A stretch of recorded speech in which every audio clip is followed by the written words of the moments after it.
आज उत्तर प्रदेश की राजनीति में राजनीतिक दलों के पावर स्ट्रोक की एनालिसिस करने का वक्त है। स्वामी प्रसाद मौर्य के बाद बीजेपी में इस्तीफों का दौर आज भी जारी रहा। आज योगी सरकार के वन मंत्री दारा सिंह चौहान ने राज्यपाल को अपना इस्तीफा भेजा। हालांकि दारा सिंह के इस्तीफे के कयास तो कल से ही लगाए जा रहे थे। बीजेपी में एक तरफ इस्तीफों की लाइन लगी है, दूसरी तरफ पार्टी जो है स्वामी प्रसाद मौर्य को मनाने और आगे के डैमेज कंट्रोल में जुटी भी हुई है। स्वामी के सुर बीजेपी के लिए तल्ख होते जा रहे हैं। सवाल यह है कि स्वामी प्रसाद मौर्य के इस्तीफे से बीजेपी को नुकसान किस तरीके का हो सकता है, कौन सा डर सता रहा है और क्या इससे बीजेपी पर फर्क भी पड़ेगा। इसीलिए सी वोटर के सर्वे में हमने यूपी की जनता से पूछा कि स्वामी प्रसाद मौर्य के इस्तीफे से बीजेपी पर क्या असर पड़ेगा। इस सवाल के जवाब में 40% लोगों ने कहा कि हाँ असर पड़ेगा, लेकिन 47% लोग मानते हैं कि बीजेपी पर कोई असर नहीं पड़ने वाला है। बीजेपी पर असर के साथ साथ सवाल यह भी कि क्या स्वामी के इस्तीफे से यूपी के चुनाव में जाति कार्ड फिर से हावी हो सकता है। इसकी पड़ताल मास्टर स्ट्रोक की इस कवर स्टोरी में करने का वक्त है। देखिए आप गौर से। मुझे जहाँ तक जनज्ञान में आया है, उनसे हमारे वरिष्ठ नेतागण चर्चा भी कर रहे हैं, बात भी कर रहे हैं। उनको रोकना चाहिए। कमान से निकला तीर कभी वापस नहीं होता और स्वामी प्रसाद का लिया गया निर्णय भी कभी वापस होने वाला नहीं है। जिनके बात करने से अंतर आएगा, जिनके बात करने से वो आश्वस्त होंगे, उन लोगों को बात करनी पड़ेगी और मुझे लगता है वो कर भी रहे हैं।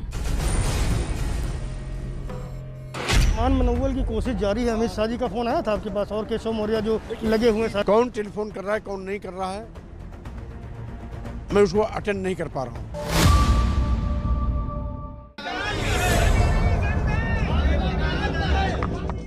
आखिर स्वामी प्रसाद मौर्य में ऐसा क्या है जो उन्हें मनाने के लिए बीजेपी एड़ी चोटी का जोर लगा रही है और स्वामी टस से मस भी नहीं हो रहे हैं, ना ही सस्पेंस से पर्दा उठा रहे हैं।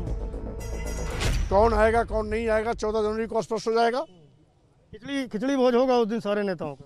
स्वाभाविक रूप से वो इत्तेफाक से खिचड़ी की तारीख भी है और ऐसा संजोग बना है कि 14 जनवरी को भी मेरा भी फैसला आने जा रहा है। अब स्वामी मकर संक्रांति के दिन क्या खिचड़ी पकाने वाले हैं, इसकी भविष्यवाणी करना ज्यादा मुश्किल नहीं है, क्योंकि खिचड़ी के लिए जरूरी चीजें उन्होंने इस्तीफे के बाद से ही जुटानी शुरू कर दी है। मंगलवार को उनके इस्तीफे के साथ ही बीजेपी के 3 विधायकों ने इस्तीफा दिया। 24 घंटे के अंदर बीजेपी को उन्होंने फिर झटका दिया। अब योगी सरकार के वन और पर्यावरण मंत्री दारा सिंह चौहान ने बीजेपी पर इस्तीफे की बिजली गिराई। इसके अलावा भदोही से बीजेपी विधायक रविंद्रनाथ त्रिपाठी ने अपने इस्तीफे का ऐलान किया। पश्चिमी यूपी के कद्दावर नेता अवतार सिंह भड़ाना ने भी बीजेपी छोड़कर आरएलडी का दामन थाम लिया। 2 दिनों में 2 कैबिनेट मंत्रियों का इस्तीफा योगी सरकार के लिए किसी झटके से कम तो नहीं है और दोनों ही इस्तीफों में लगभग एक ही जैसा मजमू है। दोनों ने ही योगी सरकार को पिछड़ा और दलित, किसान और मजदूर विरोधी बताया है। इससे यही जाहिर होता है कि स्वामी प्रसाद मौर्य का फॉर्मेट सेट है और तैयारी पूरी है। दारा सिंह ने भी इस्तीफे के बाद लगभग वही कहा जो स्वामी प्रसाद मौर्य ने कहा था। सारे लोगों के आशीर्वाद और सहयोग से भारतीय जनता पार्टी को, सरकार को इतना बड़ा मैंडेट मिला।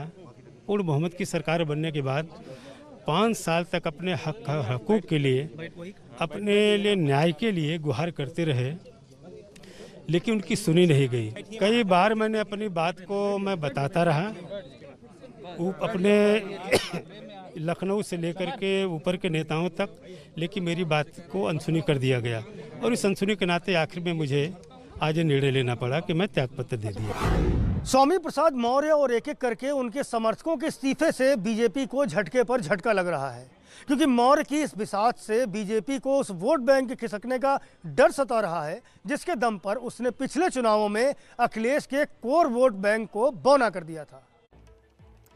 स्वामी प्रसाद मौर्य और फिर उनके समर्थकों को का एक एक कर इस्तीफा बीजेपी के लिए इसलिए परेशानी का सबब है क्योंकि इससे चुनाव में फिर जाति फैक्टर का बोलबाला होने का खतरा बढ़ गया है और अगर चुनाव अगड़े पिछड़े में बढ़ जाएगा तो बीजेपी का गणित गड़बड़ हो सकता है, क्योंकि यूपी में ओबीसी वोट बैंक करीब 43% है। इसमें यादव वोट बैंक 10% है, मौर्य का नंबर आता है उसके बाद, जिसकी संख्या करीब 5% के आसपास है। कुर्मी वोट भी 5% माना जाता है, जबकि जाट वोट 4% है और राजभर 4% है।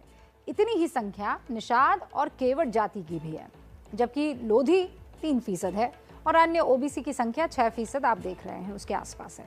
इस 43% वोट का सबसे बड़ा हिस्सा यादव वोट बैंक अखिलेश के पास है, मजबूत है।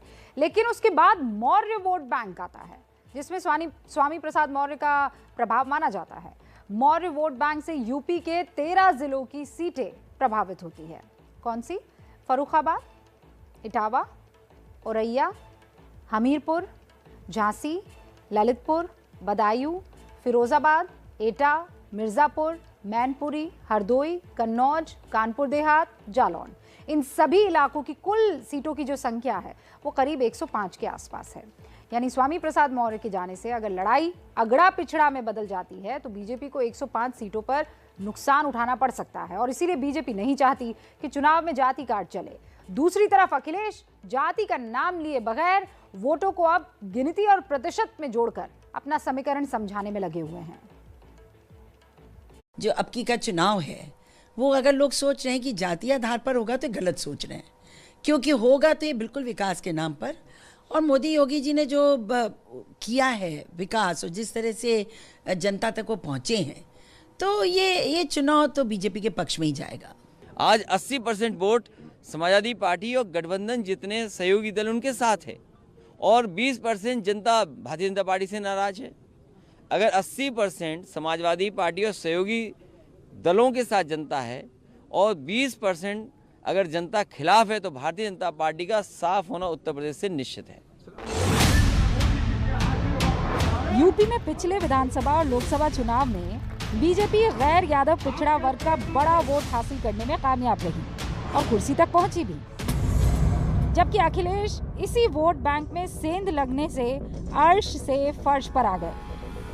2017 के यूपी विधानसभा चुनाव में बीजेपी को यादव वोट बैंक का 10% हिस्सा मिला, जबकि समाजवादी पार्टी को 66%। कुर्मी और कोयरी वोट का 57% हिस्सा बीजेपी ने हासिल किया। अखिलेश के खाते में 18% ही आया। अन्य ओबीसी का भी 61% वोट बीजेपी को मिला और अखिलेश को सिर्फ 12% मिल पाया। नतीजा यूपी से अखिलेश का सफाया हो गया। फिर 2019 के लोकसभा चुनाव में बीजेपी को 23% यादव वोट मिला और समाजवादी पार्टी को 60%, लेकिन कोयरी कुर्मी का 80% वोट बीजेपी को मिला और महज 14% अखिलेश के खाते में आया।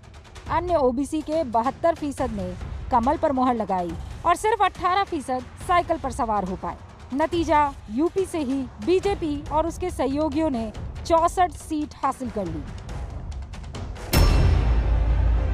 बीजेपी जानती है कि यूपी में उसकी कामयाबी का मूल मंत्र है क्या।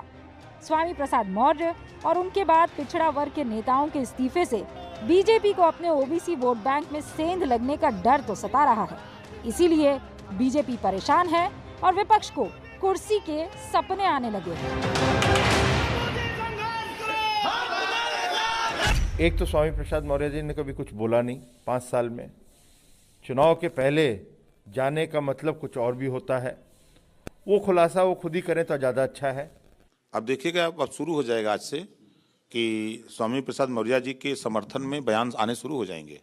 14 तारीख को पूरा फिगर आपको दिखेगा आप ही की स्क्रीन पर, उसके बाद 20 तारीख को वो भी आ जाए।